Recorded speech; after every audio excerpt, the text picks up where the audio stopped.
And thank you for calling this important hearing to examine the need for increased forest management to reduce the risk of catastrophic wildfires. It is clear that our national forests are in an unhealthy and dangerous state that poses an extreme risk to public safety, water supply, and wildlife, resulting in larger and more intense wildfires.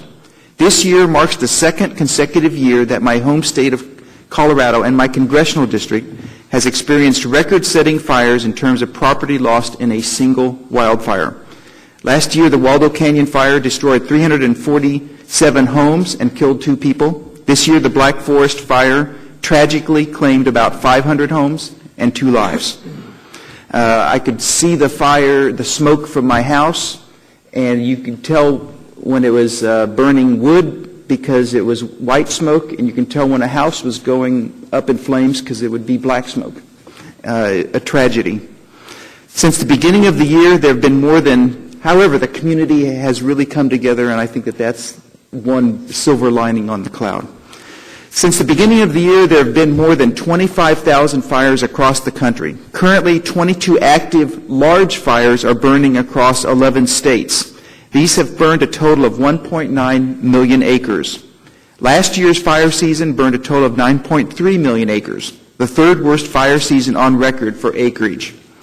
Colorado and other states cannot afford to continue absorbing the enormous costs associated with these fires, most, though not all, of which have burned on federal land, primarily in areas where trees are far too old and dense and often have been affected by insects or disease.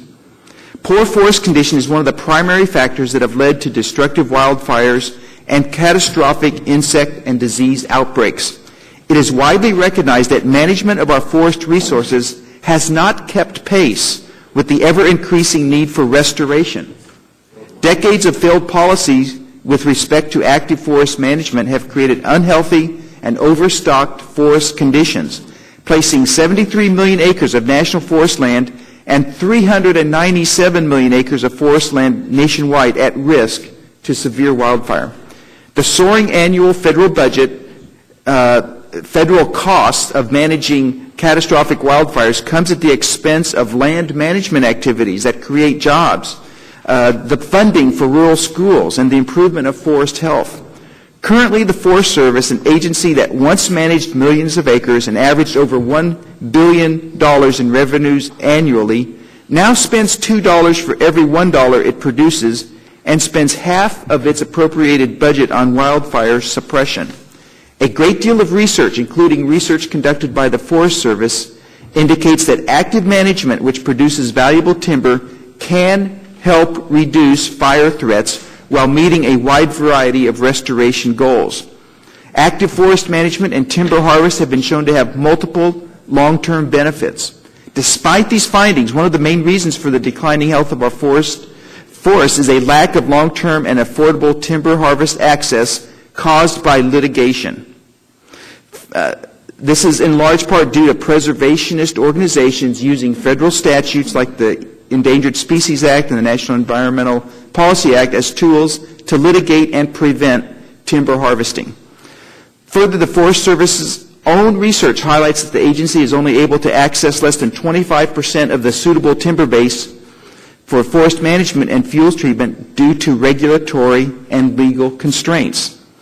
Nationally, approximately 80 million acres of trees are projected to be at risk of severe mortality due to insect and disease. Instead of addressing these problems, the administration has proposed cutting hazardous fuels reduction funding by 37%, that's a $115 million decrease, while proposing to increase land acquisition funding by 10%. Finally, the administration requested a 27% increase in suppression funding, making it clear that its preference is to continue fighting catastrophic wildfires and adding to the federal estate instead of reducing the risk of fire on the lands it already owns. State and local governments, federal land management agencies, and this Congress must do more to better manage our nation's forests and to provide the resources necessary to fight wildfires when they happen. Thank you again, Mr. Chairman, for holding this critical hearing, and I yield back.